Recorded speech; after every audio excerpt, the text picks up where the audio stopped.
So we are going to dive into the background on Ray Charles leading up to this album. But first, we are going to do our favorite segment, By the Numbers. Yeah. So this is Ray Charles by the Numbers. We're going to start off with something that probably everybody really knows, which is 7. And that is the age that Ray Charles lost his sight completely. It took about Gee. 2 years for him to completely lose his sight, but by the age of 7, he was blind. Not like I can see stuff on the corners. He was blind, had no vision whatsoever. We're going to go to the next number on our list, which is 250. Rob alluded to it earlier. That is the number of country songs that Ray Charles listened to and considered recording for this album. So he was Damn. well steeped in country Deep. before, and Yeah. then he actually sent a bunch of people out and said, "Do a deep dive, bring me the best country songs." Like find the deep cuts Yeah. versus just okay. Yep. Well, or yeah, just find the best. That sounds like a really fun exercise. Like I Right? hope that I I get a kinda chance wanna to do do that. something Yeah. like that. Yeah. Yeah, seriously. We're available, people. Our rates are lower than you think they'd be. The next number is 500,000. So we talked about how much of a success this album was. That is the number of copies that this album sold in its first 3 months. So it went gold in the US, 500,000 copies within 3 months of release, which is a big deal, especially in 1962. The Yeah. record buying populace was a lot less than it is now. And for a black artist as well, you know, by virtue of the very strict racial lines in even music appreciation, there wasn't an audience that was buying 500,000 copies of an album in 3 months. The next number is 700,000, which is the number of copies that the lead single I Can't Stop Loving You sold in its first month of release. So within 1 month, he had sold 700,000 copies of I Can't Wow. Stop Loving You. And this is in 62. Right? 62. Pre-Beatles. Like that's That would be an accomplishment today. Certainly. Oh Yeah, yeah. right. Yeah. Yeah. And I think right. I imagine it's kind of part of the story too. But yeah, the timeline is such. I sometimes forget that the British invasion. Some of what it was doing was the UK kids were appreciating black musicians from the US and going, "We should be influenced by that," and then kind of they shipped it back to America in Yeah. a veiled way, right? Yeah, in a more universally acceptable package, shall we say, for the time period. Like, yes, but and helped bring up about a culture that was more appreciative in America of those things, right? no, I agree. The knock-on effects of both the British invasion and, frankly, Ray Charles as well, with the appreciation of country that came from people who were into big band orchestral style music. And we're like, oh, these are country songs. I've written country off as white trash hillbilly music, but Right. maybe I Not can start checking some of this out. sophisticated. Yeah, it's not Right. sophisticated. Yeah. Yeah. So number 14, that is the number of weeks that this album was number 1 on the US pop charts. So again, black artist on the US pop charts, not the R&B charts. This was the pop. And Right. back in the day, they didn't directly say it, but it was basically like there's the white charts and the black charts. There's the R&B charts and the pop charts. And the pop charts are the white charts, R&B charts are the black charts. He dominated the pop charts with this album. And I think it goes to show not only his business savvy, but just the accessibility of the material. I think that especially for audiences at the time, this is the kind of stuff that you could listen to, and like your parents wouldn't be like, "What's that devil music?" They'd be like, I "Oh, was this gonna kind of reminds me of Sinatra. This is not bad." Yeah, the big band aspect, I could imagine if I had gone and taken Ray's first album versus this album to my grandfather, Yeah. in 1968 and was like, hey, which one do you want to listen to? Give me the orchestral one. Yeah, totally. And then the last number we're going to do is just the number 12, which is the number of children that Ray Charles had with 10 different women over the course of his life. Yowza. For Nobody's perfect, guys. Yeah. For this week, I read Brother Ray Charles' autobiography, which is really good. And I would recommend everybody go out there. And a lot of the stuff that I'm going to bring up, especially some of these lesser known anecdotes, are from his autobiography, Brother Ray. And I'm just gonna say it out front. He sounds like one of the horniest dudes in the world. He talks about sex so much in this book. It's also like endearing, but it's kind of ridiculous. Well, do you remember it was the Aretha Franklin episode? And I think there's a point where Ray was hanging out with Aretha Franklin's father, who was a preacher, and Ray, the blind guy, was describing the orgies and what people were doing. I kept thinking, like, how does he know? Like, Oh, dude, he like at one point he's like, yeah, a lot of guys back then like to run trains on women. That was never really my thing. Like, dude, Ray, oh my you were God. like 20 minutes Now, into your autobiography here. What's I don't know going if this is coincidental or not, but he seems like a very cheery fellow. Every picture I ever see him, Oh, he's yeah. smiling pretty big. Yeah. There's a reason. Apparently, we're gonna find Yeah. out. There's a reason. Well, you wouldn't know it from his background. But before we get to the background of Ray, just one quick thing to throw out to you all. We have a Patreon page. If you guys want to go and check out our Patreon page, we have just released, I believe, the last episode of our 90s song battle, where we try to get together in a bracket system, do a little Thunderdome, 16 songs enter, one song leaves type of thing, where we select the best song of the 90s. It gets nice and chippy. Everybody gets to argue with each other. And it's fantastic. Only available on our Patreon page. Go and check it out. You can also see links for our t-shirts, merch, and stuff like that. We've been seeing people buying our t-shirts saying, hey, I bought your t-shirt. I've been wearing it around. Fantastic. We love you for it. Thank you to everybody for listening. If you want to give us a review, we absolutely would love that too. But let's get to the content. That's what you guys I'm here are for here Ray. for. Let's All right. do it. Here for Ray. You mean Ray Charles Robinson was born in Albany, Georgia, September 23rd of 1930. So I actually was kind of surprised that his name's not Raymond. It's just Ray. That's his official first name.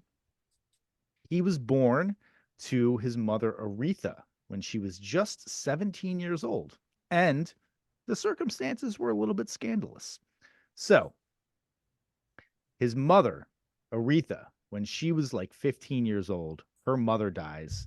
And apparently this was the thing that people did back in the day. Her dad was like, can't take care of you. You're just going to go live with some other random family.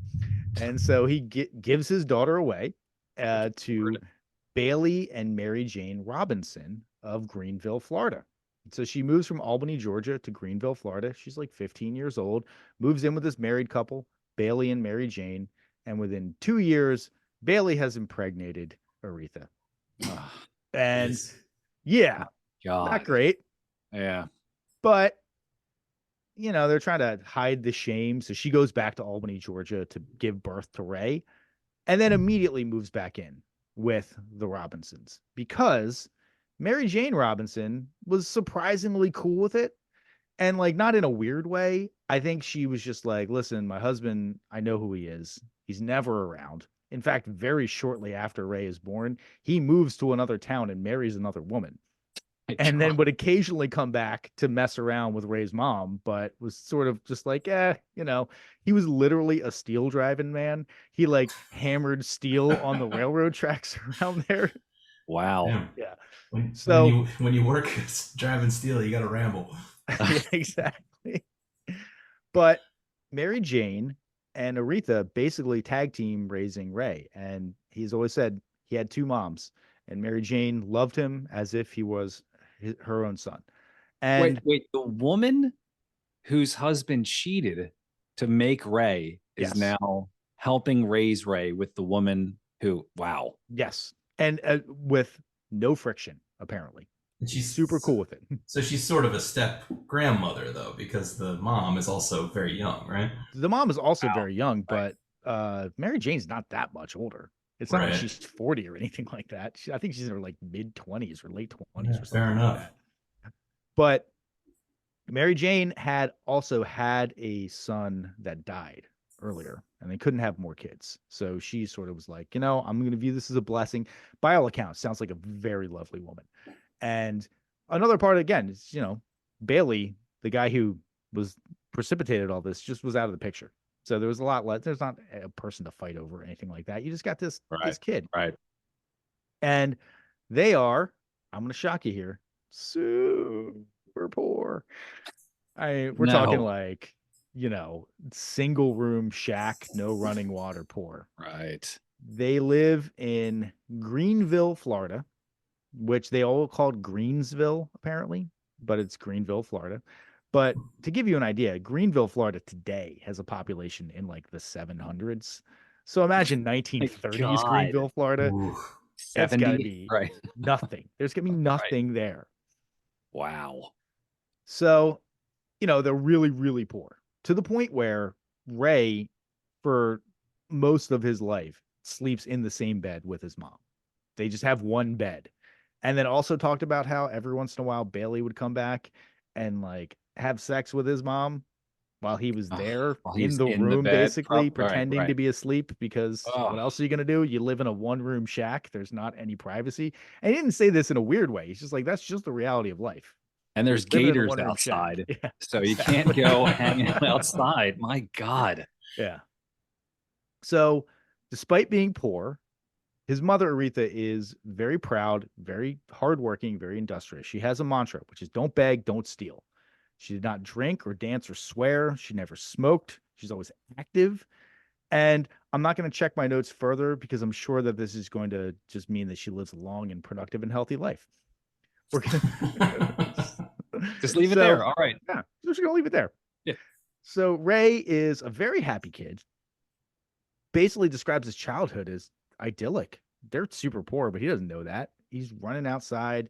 He's got a younger brother, George, that's born a year after him. That's his best friend. They're always, just playing with whatever they have. They don't have toys or anything like that. So they're the kind of kids who are like, we're going to roll an old tire down the street. That's our game for the day. Or they're just, you know, doing poor country kid things.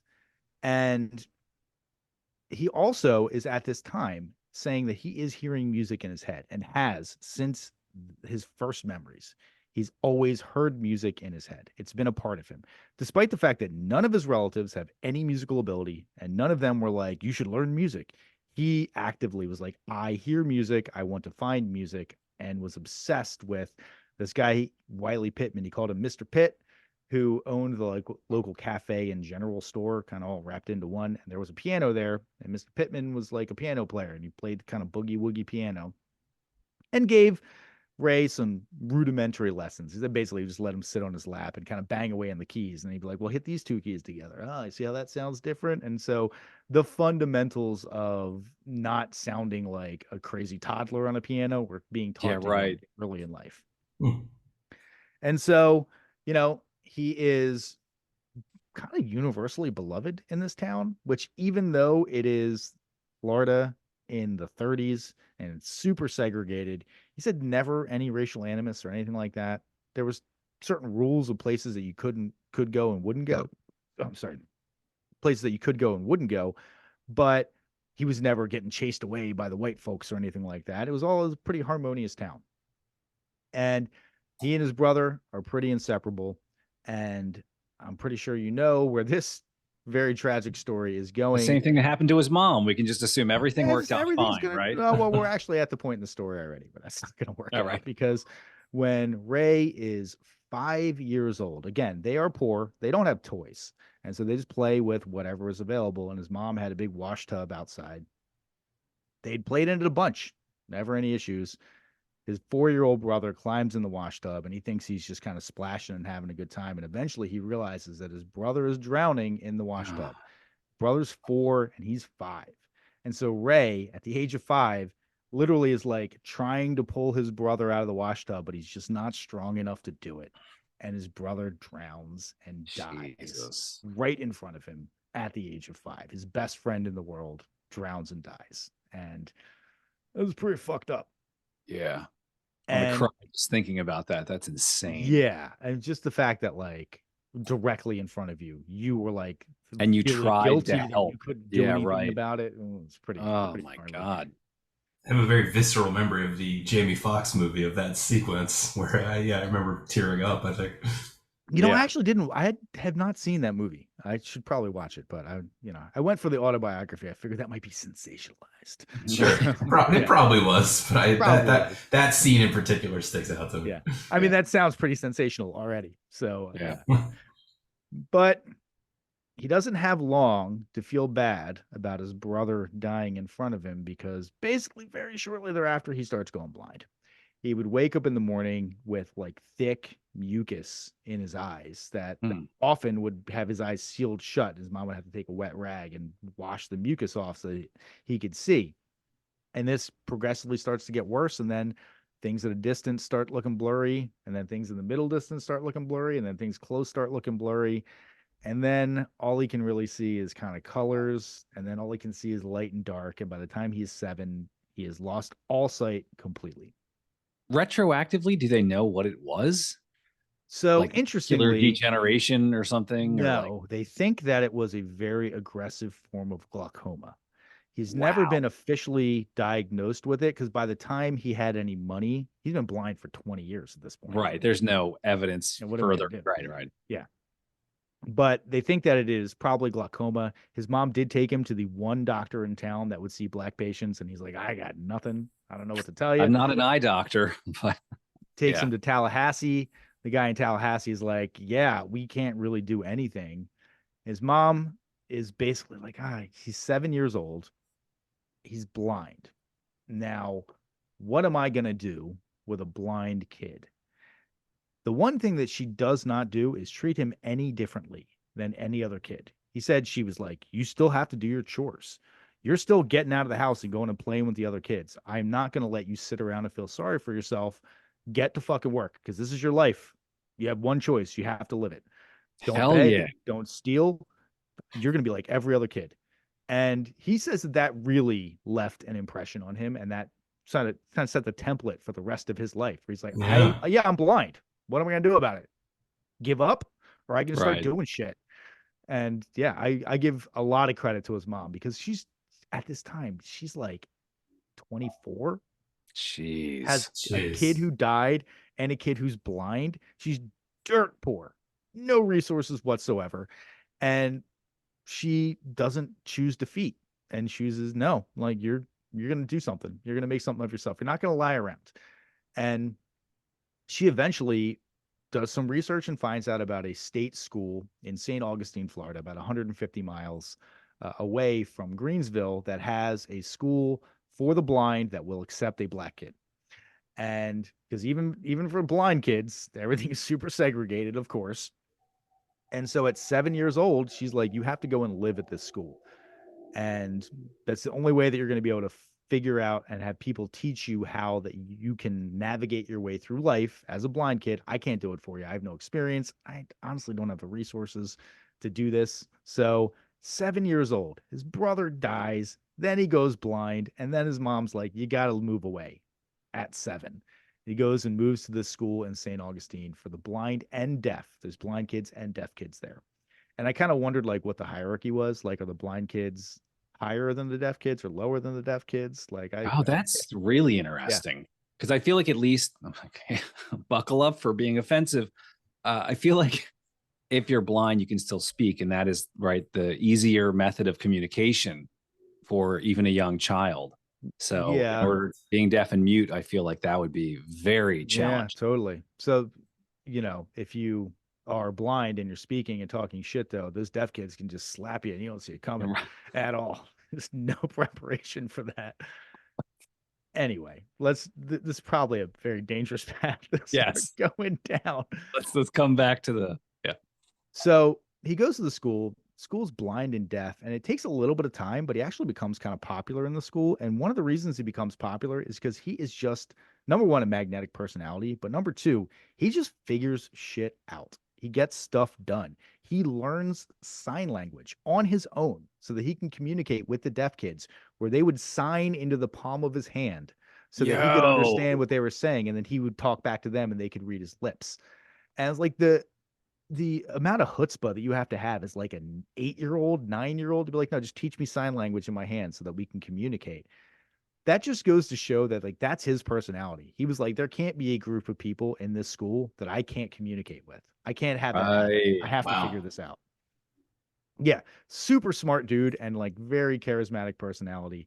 And again, I think that he just never let himself be defined by his blindness, which that's the first thing you think of when you think of Ray Charles, unfortunately, because it's just like, hey, he's a blind musician. Right. But he never saw himself that way. He was just like, sort of, yeah, I guess I'm kind of blind. Whatever. In his first year there, again, he's away from home, 7 years old. He starts having agonizing pain in the right side of his head, and he eventually has to get his right eye removed because it was just swelling so much from, and that's why they think Whoa. it was glaucoma, because glaucoma is like pressure in your eye. Oh my And so he God. had his eye removed, which is an interesting thing to think about because he talked about in his autobiography that he didn't buy his first pair of dark glasses until he was like in his 20s.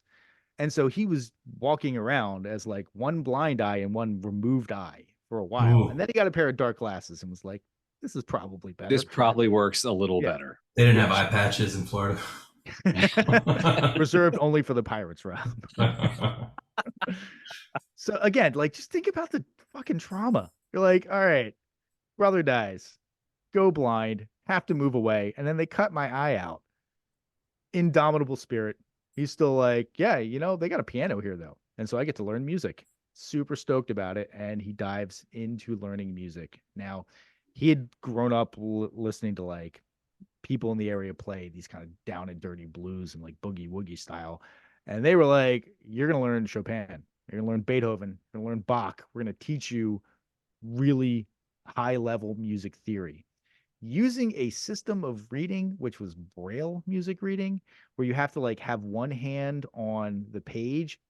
Your right hand is on the page learning your left hand. And then your left hand goes on another page to learn your right hand. And then you have to put the two of them together. Dude, Wow. what?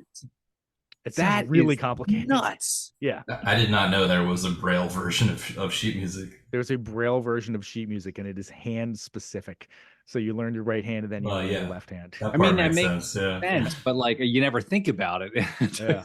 like, wow. Again, I feel like he's running the race of life, and life is just chucking shit in his way, throwing old couches and caltrops in his way, and he's He like, deserves every orgy that he participated just in. running right through it the whole time.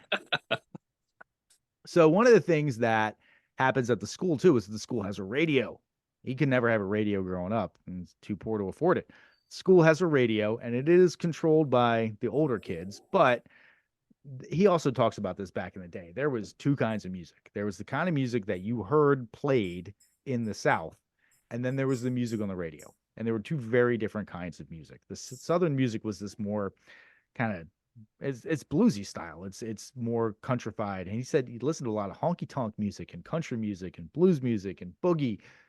And then on the radio, you heard these big bands like Tommy Dorsey, Benny Goodman.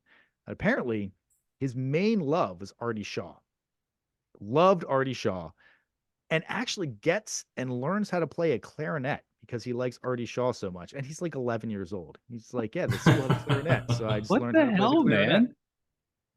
He's like a genius. He's like legitimately a musical Yeah. genius. And we'll talk about later about how he's like a business genius too. But he also, I think he has high emotional intelligence as well because he relates to everybody. He says everybody liked him, always liked him, even before he was Super blind, everybody personable. liked him. Yeah, I mean, you've got that, Gary Newman that we talked about, who was like the really odd guy with, Yes.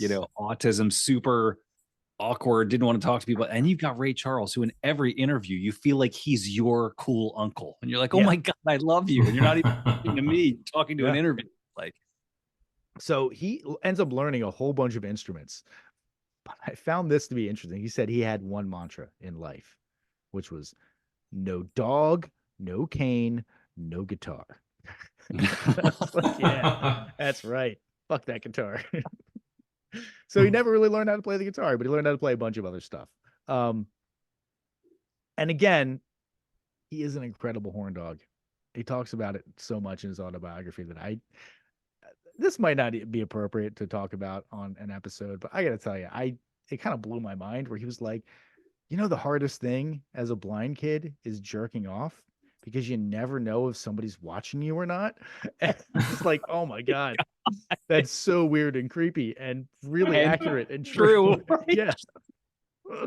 Because he doesn't have a private room. He's living in like a dorm situation where there's a Oh bunch of my. people in a bunk. And he's just like, yeah, we kind of never knew if somebody was there or not. So we just sort of did it. And we're like, yeah, what are you going to do? At least they'd only be observing you with one sense. Yes, exactly. Uh, so while he's at school, he would go home for the summer. He's very popular in Greensville still. And actually, as he's coming back, he becomes more popular because now he's a really good piano player. And he has said this. He never had a piano at his house when he was younger. So the only way that he could play was going to other people's houses and playing. But he never practiced when he did that. He said, I viewed it as my responsibility to play something good. They're letting me in their house. I'm making a bunch of noise. I have to put on a show for them. I'm not going to practice my scales or anything like that. A performer, like consummate performer from the get-go. And so he was very popular. He was a good piano player, free entertainment. So white families, black families, everybody was just like, come play our piano, Ray.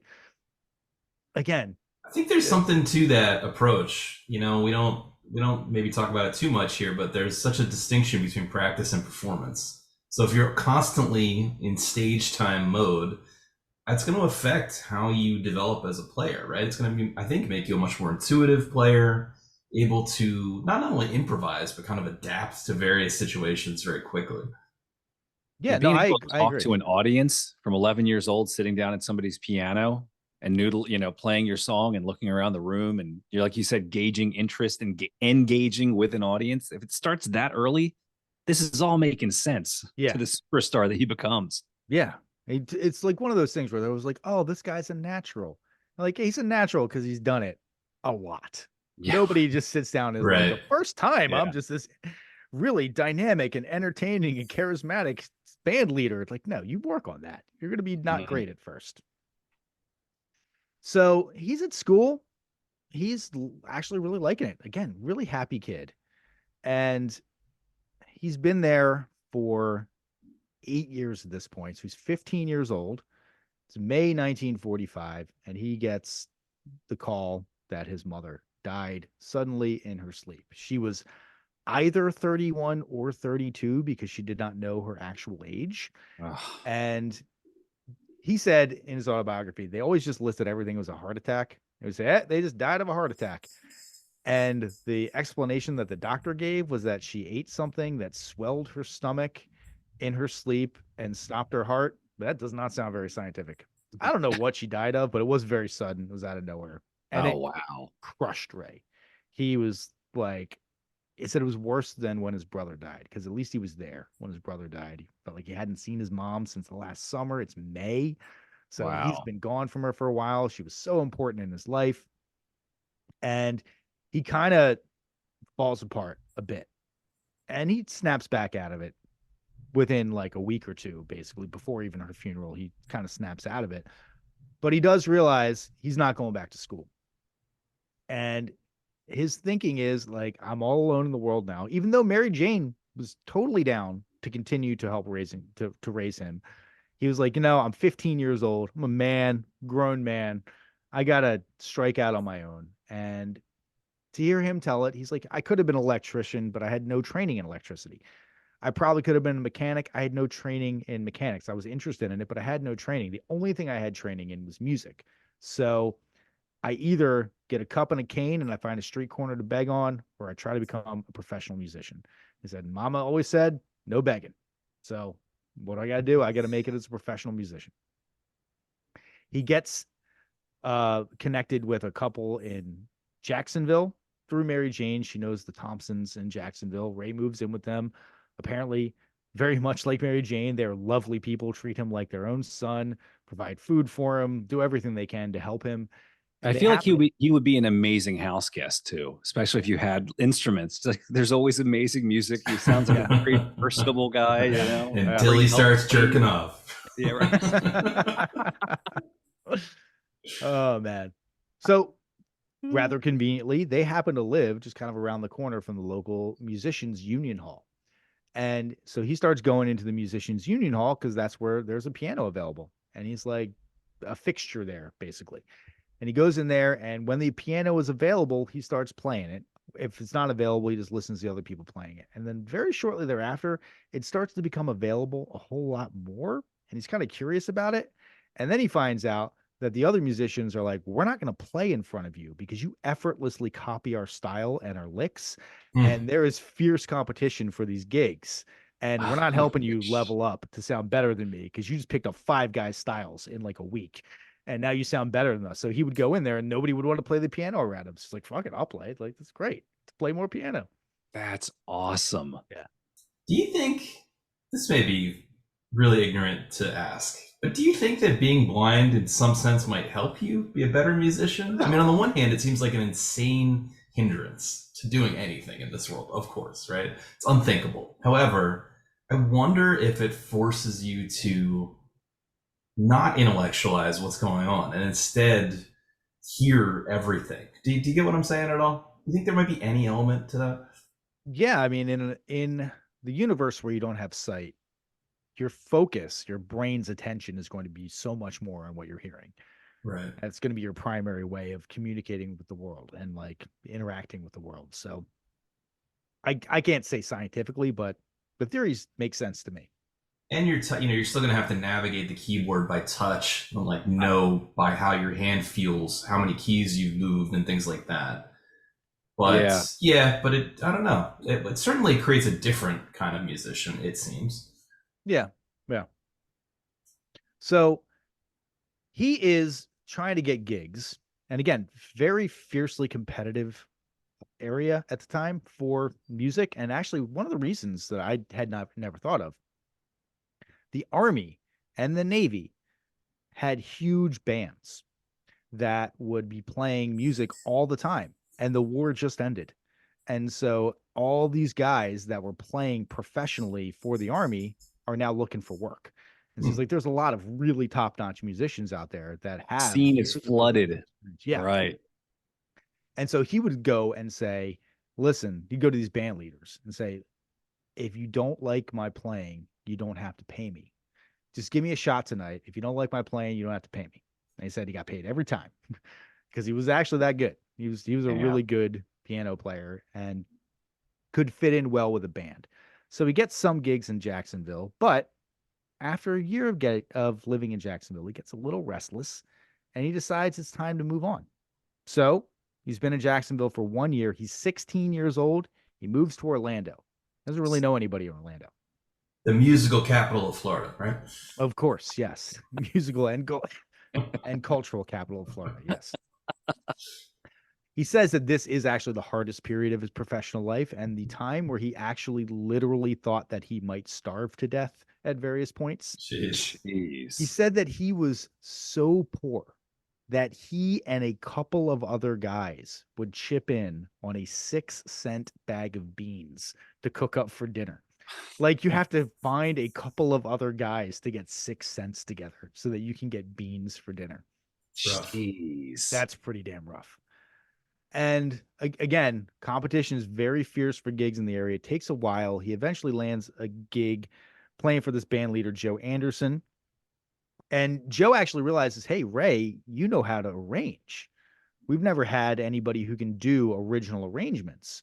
So you should do that. And Ray is super excited, starts writing all these musical arrangements, not necessarily even new songs, just different arrangements of these standards and stuff like that to give this band a little different feel from the other bands performing in the area.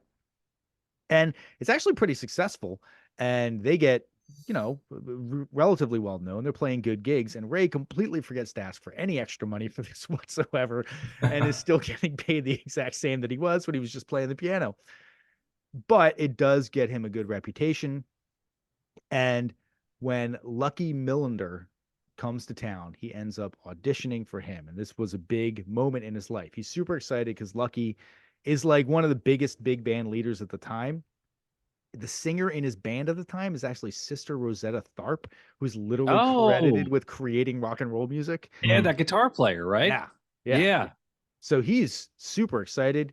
He goes in, he auditions, and Lucky says, you do not have what it takes. Sorry, kid. And he says that this is literally the first time in his life that anybody had told him he can't do anything. Which, again, a lot of credit to the way that he was raised.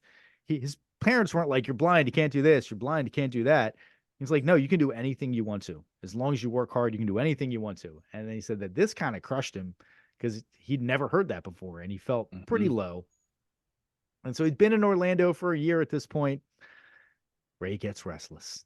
It's going to be a theme that develops a little bit. He says, you know what? I'm going to move. I got to get all the way out from Orlando. I'm going to Tampa. I've exhausted all the orgies in this town. At 17 years old. At this point, he's not quite the ladies' man that he was. He talks a lot about sex. So he's not quite the ladies' man that he becomes at this point. But he moves over to Tampa. It's 1947. He's 17 years old. He gets a gig with Charlie Brantley's band. It's going okay. But eventually he lands another gig playing for an all-white country and Western band called the Florida Playboys. Now, he loves this gig because he loves country music. He's like, I loved country music. Listen to it growing up. I know how to play it. I know what the conventions are of country music. I can just slot right in and play it perfectly. He also says that because they are a white band and they're playing at white venues, it pays significantly better than the gigs that he had before. And he says that despite what you would think, Florida, mid-40s, all-white country band with Ray Charles on piano, never was he treated differently by the band members. He got paid the same, never had any issues with the venues. When he would do a solo, he'd get the same amount of applause that everybody else would. He has a very rosy picture of race relations. And I think a big part of it is he's like, I can't fucking tell if you're white or black. It doesn't matter to me. All I know is who you are. Oh, dude, that's really, really interesting. Yeah. Like our entire concept is visual of race. And when you don't have that, like, that's all you know is what they do and how they treat you and who they are. Right. And he says that he's been treated very well in his life. Now, he also does have a slightly less rosy theory as to why he's never had any issues with racial animus or anything like that. And it's because he's blind and he is therefore non-threatening. And he said the biggest issue that you always had with black men, especially in the South, was, oh, you're looking at our white women. You're going to come and, you're threatening in some way. Like, I was just not threatening because I'm blind. What am I going to do? You can quietly walk away and I can't find you. So that's a slightly less rosy reason why, but regardless, the outcome is that he was treated very well and he really liked that gig. He ends up meeting a young lady named Louise in Florida and he is enamored with her. They are like, we're going to start dating. Her parents are like, you're a poor blind black musician. We're not super happy about that. She's a black woman as well, but they're still like, you don't have a whole lot of prospects. What are your prospects, right? Yeah. What are your intentions and your prospects? Yeah. But she really likes Ray, magnetic personality. And so they are kind of, making it work to the defiance of her parents. And then Ray gets restless and he says, I got to move out of here. And he has a friend pull out a map and he says, what is the farthest big city from Tampa where I can still be in the United States? And the guy looks at the map and he says, Seattle, Washington. He says, great, I'm moving to Seattle, Washington. Hops a plane, hops a train. Oh, sorry, not a train, a bus with his 2 shirts, 2 pairs of pants, 1 pair of shoes, and like $40 and his clarinet. And he's like, I'm moving to Seattle. I'll call for you, Louise. I'll let you know when I've made it.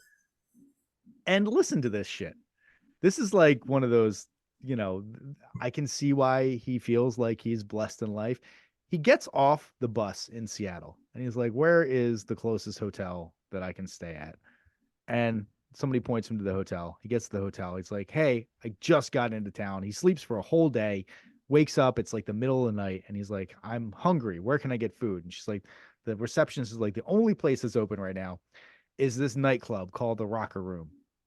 Why don't you go there? He goes to the Rocker Room and it just so happens to be talent night where anybody in the crowd can get up and play. Shut Wow. He's been in town for like 26 hours at this point. Wait, And he gets up on stage and kills it. He's And about gets to- offered a gig immediately. I have a logistical question because he's anti-cane. How does one navigate a new city without a cane? How does that even work? Part of it is he would ask for very specific directions, and you kind of just slowly walk and you can find out where the curbs are. And part of it, he would say that whenever he would get to an intersection where he had to cross and there was traffic, he would stand there and wait until he heard a group of women getting ready to cross. And then he would just ingratiate himself to the women and they would walk him across the street. Wow, Man. that's He's good practice bad. right there. Yeah, right.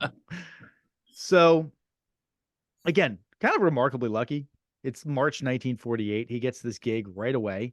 Seattle is treating him kind of well. He's got a steady gig. It doesn't pay a whole lot, but he forms a trio. He records a song called Confession Blues. It actually becomes kind of a national hit. He hasn't negotiated his contract well, makes basically no money off of this, but he's starting to get some more recognition. He also happens to meet a young horn player named Quincy Jones, who he strikes up a lifelong friendship with, and who also introduces him to heroin. That crazy vampire. Yeah. When you were talking about him transitioning over to a ranger, I thought of Quincy Jones too. So I didn't know he was going to be in the story, but that's great. Yeah. Yeah. So Quincy's like a lot younger than him at the time. Ray's only 18, but I think Quincy's 15 at the time. Mhm. And so God, they're babies. they're That's very, insane. very young at the time.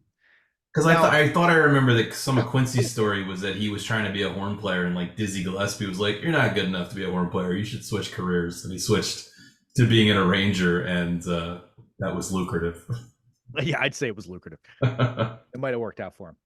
That would, I'm sure, be later in life where Dizzy tells him he's not good enough as a horn player. He's still trying to make it as a horn player at the time. Fair enough. To touch really quickly on the heroin thing, Ray Charles did have a heroin addiction for a while, but it legitimately does not sound like it was ever really a problem. Like, he would talk about going long periods of time without heroin because he was very careful. He's like, I can't just go down the street as a blind guy and be like, does anybody have any heroin? Like, you have to know somebody who you know really well is going to sell it to you and it's going to be legitimate and you're not going to get ripped off. And it's very fraught. And so he wasn't like one of those, I'm going to ruin my life and career with heroin. He's just like, I like to do heroin sometimes. It's pretty good. And when I can get it, Yeah. He get gets it. arrested a couple of times later for it, but it doesn't sound like it was the kind of thing that like really destroyed his life. So you hear that kid's moderate heroin is okay. I am just, Lord. yeah, just kidding. Moderate heroin is not okay. Anyway. So he's doing okay in Seattle and he's like, hey, Luis, come on out. I'm moving you out to Seattle. She comes out to Seattle. They spend like a month together. And then her mom is like, you have to come home. This is ridiculous. And she does end up coming home. Basically, Ray said, hey, listen, if you pay for her to come back, she can come back, but I'm not paying for her to come back. And he thought that completely called their bluff. And then a train ticket shows up like 3 days later. And he's like, shit, okay. I guess you're going to go home.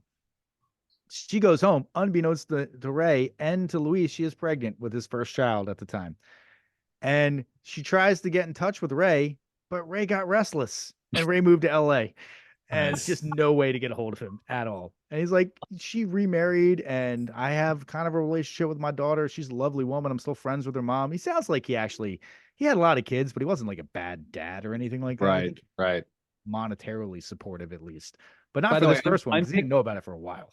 I'm picturing somebody trying to find someone in LA in like the late 50s. And do you remember that scene in What About Bob where he just gets off the bus in the town and is just Yeah, walking around screaming, Dr. Lee? I feel like that's what it would be like in LA. No phone, no address. You're just screaming, Ray Yeah. Charles. Yep. It's not even his real name. Yeah, right. Exactly. So it's 1950. Ray's in LA. He's 20 years old. And he has gotten some national recognition as a player, singer, and arranger. So he lands a gig with Lowell Folsom's band as the piano player and the musical arranger. He also is given an opportunity with Lowell Folsom to play in between sets as a solo act. So he's kind of getting some notice and some cred for that. They end up touring all over the country. I'm looking at the time. We're running a little long here, so we're gonna kind of zip through into the moves that get this album recorded. So he ends up recording. He ends up playing all over the country with Ray Folson's band for about like 4 or 5 years. He ends up getting signed himself because he's been doing these solo gigs in between, and some people have seen him play by himself in between. So he ends up getting signed as a solo act to Swing Time Records. He records 2 more singles that are actually national hits. Swing Time ends up selling his contract to Atlantic Records in 1952, and it kicks off this whole Atlantic era of Ray Charles's career. For the next few years, he has hits on Atlantic, including I Got a Woman, which became, one of his signature songs, hit number 2 on the Billboard charts, sampled by Kanye, clearly the highlight of Ray's career. Few more hits like Drown in My Own Tears, which I love that song. He's also kind of branching out musically. In 1957, he records The Great Ray Charles, which I don't know if he named that or if the record company named that, but I mean, come on. The Great Ray Charles. Anyway, it's a jazz album. And so during this time, he's sort of pulling in these different styles, jazz, gospel, and R&B, and creating the kernel of what will become soul music. So he is the sort of one of the pioneering forces of soul music. And people like Sam Cooke definitely were very influenced by Ray Charles and what he was doing for the true fabrication of soul music. He actually records an album called Soul Brothers in 1958. He's also getting opportunities that had kind of been closed to most Black artists. He's playing like Carnegie Hall, big national venues like that. And that is opening up some more financial opportunities. He's making more money. And he then has his biggest hit to date in 1959 with What I'd Say. Reaches number 6 on the pop charts, number 1 on the R&B charts. And this so happens to come right when his contract with Atlantic is up. And now he had talked previously. His philosophy was there's some fights you can win and there's some fights you can't win. The fights you can't win, just walk away. What are you going to do? That's why he was never bitter about some of his songs making money for other people that he didn't make back in the day. Cause he's like, I signed a contract. I can't really win. He's like, this is a fight I can win. I have some bargaining power here. And so he jumped ship from Atlantic and he aggressively gets a new contract with ABC Paramount. And this contract is for any artist at the time, let alone a Black artist, is a huge contract.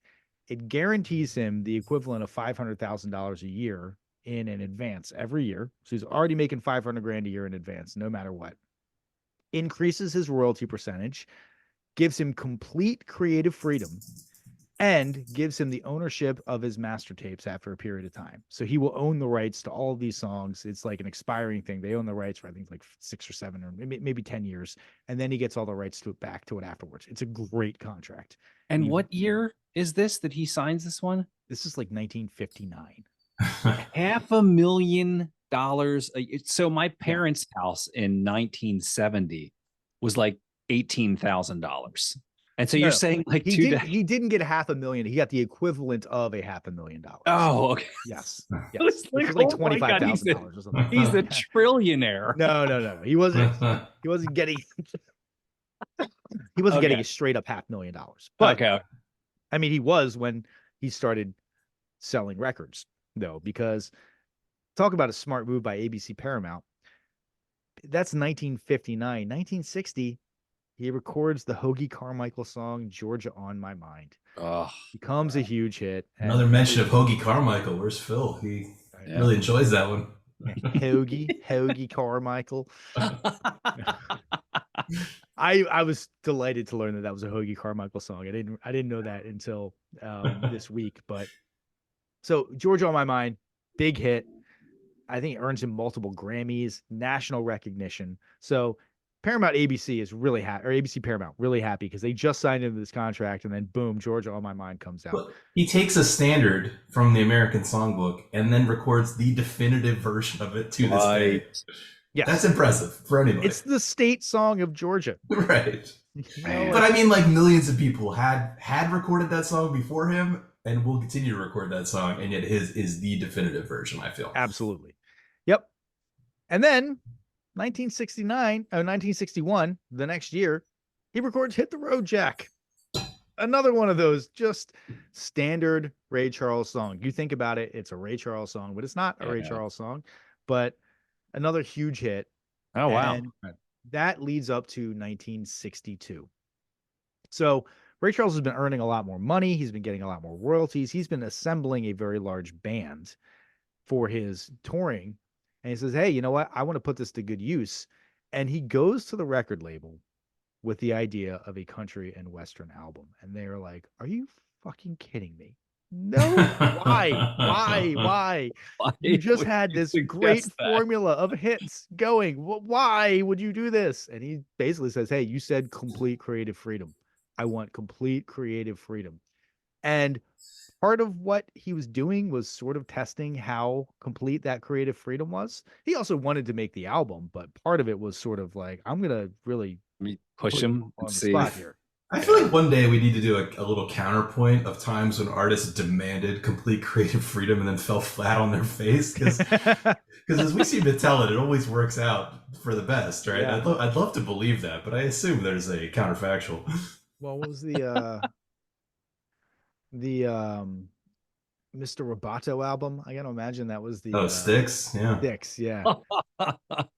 Yeah, Kilroy was here, right? That has to have been the product of complete creative freedom. I'm not even pushing them in that direction. So basically he said, I want to do a country album. Now there's a couple of different versions of people's interpretations of what Ray Charles did for country when he put this album out. Some people are like, he really brought country to the mainstream. I don't think that that's really true, because country had some popularity already. I mean, that song El Paso was popular in the 50s, they had a lot of popularity in the 40s. Marty Robbins. Yeah, so it's not like country wasn't a thing that was popular, but I do think that people thought of it as hillbilly music or like the singing cowboy Saturday morning TV show bullshit, Right. Not a real serious genre the way that like jazz or blues or classical was thought to be, or big band stuff was thought to be. And so some people will say that Ray Charles helped bring attention to the musicality of country, and that brought it to a wider audience than had previously had access to. But I don't actually agree with that interpretation. And I think that Ray Charles is a goddamn genius of a businessman, because this is right around the time that like the Patsy Cline Nashville sound was really starting to print money and sell a lot of records. Mm-hmm. And I think he was like, this is on the up. I can get in on this, and I can bring a new audience to this that had not previously been buying these records. I love that as you're telling it, the story is that it's not only his business savvy that takes him this direction, but in addition to that, it's an artist who's just following his artistic whims. Like, this is what I like, so I'm going to do this. Those are always the best stories when that works out. Totally. And he like, I like country music. People were like, why are you doing this? He's like, because I like it. I've been listening to country music since I was a kid. Why do you think I know that country music is on the upswing and I'm able to take advantage of this cresting wave here to make a ridiculous amount of money? He's got his finger on the pulse of that scene. Yeah. Because he likes it. Yeah. So, but he doesn't want to just do covers. His thing is like, I want to do reinterpretations. And in fact, in like the late 50s, he stopped writing and arranging his own songs, and he started just doing interpretations of other people's songs. So he gets some jazz arrangers to write string and choral parts for these songs. Like I said, 250 different songs and recordings that he went through to find the songs for this album. He picked almost exclusively ballads because he thought that is what highlighted the best parts of country music, which are these emotional songs and not the kind of shit kicking fun songs. And again, country music with the depth of lyrics is what really helps sell the pathos. And so he picked songs that he thought had really deep lyrics. And he puts out this album in April of 1962, and it is a huge hit. Again, we talked about it. It was number one on the U.S. pop charts for 14 weeks, which is crazy, an accomplishment. Yeah. I Can't Stop Loving You, #1 in the US Hot 100, #1 R&B single, #1 easy listening single, #1 in the UK. Like, these are massively popular and successful songs. And again, he just got that very generous recording contract, so he starts making a lot of money from this and probably feeling so good about it. He's like, so nice, we got to do it twice. Goes back and records another one shortly thereafter. But we are not going to talk about that. We have been going a little bit long. We are going to get into the actual songs on this album. So the first song that we are going to dive into is actually the first track on this album. It is the song Bye Bye Love.